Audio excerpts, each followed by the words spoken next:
खूप काही गमावून खूप काही कमावणे याचा अर्थ काय आहे तुम्हाला माहिती आहे काय? आता तुम्ही म्हणाल असं कसं, खूप काही गमावून आपण खूप काही कसं कमवू शकतो ना. आपण भौतिक जगात खूप काही गमावतो. आपली स्वप्न पूर्णत्वाला जाऊ शकत नाहीत.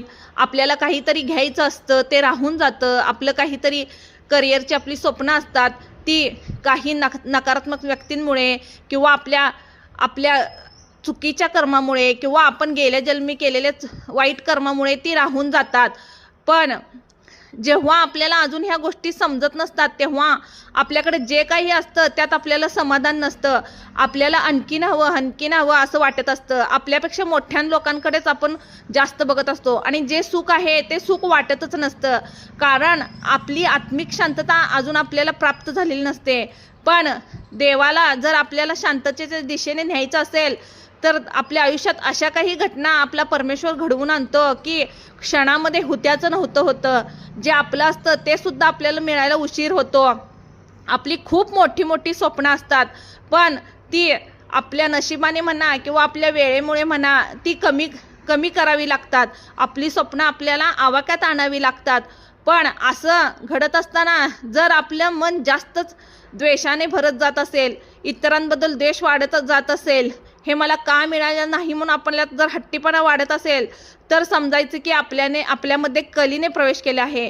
पण ह्या विरुद्ध आपले मन जर मनःशांतीकडे जात असेल, परमेश्वराकडे जात असेल, जे आहे ते छान आहे असं वाटत असेल, काहीतरी नवीन मिळवायची आस असेल, पण ते योग्य मार्गाने शांततेच्या दिशेने जात मिळवावे असं जर वाटत असेल, आपल्याला एक प्रकारची मनःशांती आली असेल, आपल्या अवतीभोवती कितीही गोंगाटा चालू असेल, वाईट घटना घडत असतील किंवा विचित्र घडत असेल, तरी सुद्धा आपल्या अंतर्मनामध्ये एक शांतता असेल, एक दयाळूपणा असेल, सर्वांकडे बघण्याची समानता असेल, आपल्यामध्ये माणुसकी वाढली असेल, आपल्याला कशा पद्धतीने चांगली गोष्ट करता होईल तेवढं कसं आपल्याला खऱ्यानं राहता येईल, ह्या विचारांचे प्रमाण जर वाढले असेल, तर समजून जायचं की आपल्या परमेश्वराने आपल्याला शांततेच्या दिशेने जाण्यासाठी निवडलेले आहे. कारण जी अशी अशांत मनाची व्यक्ती असतात, त्यांना स्वतःसुद्धा ते कधी समाधानी राहत नाहीत आणि इतरांना सुद्धा राहू देत नाहीत.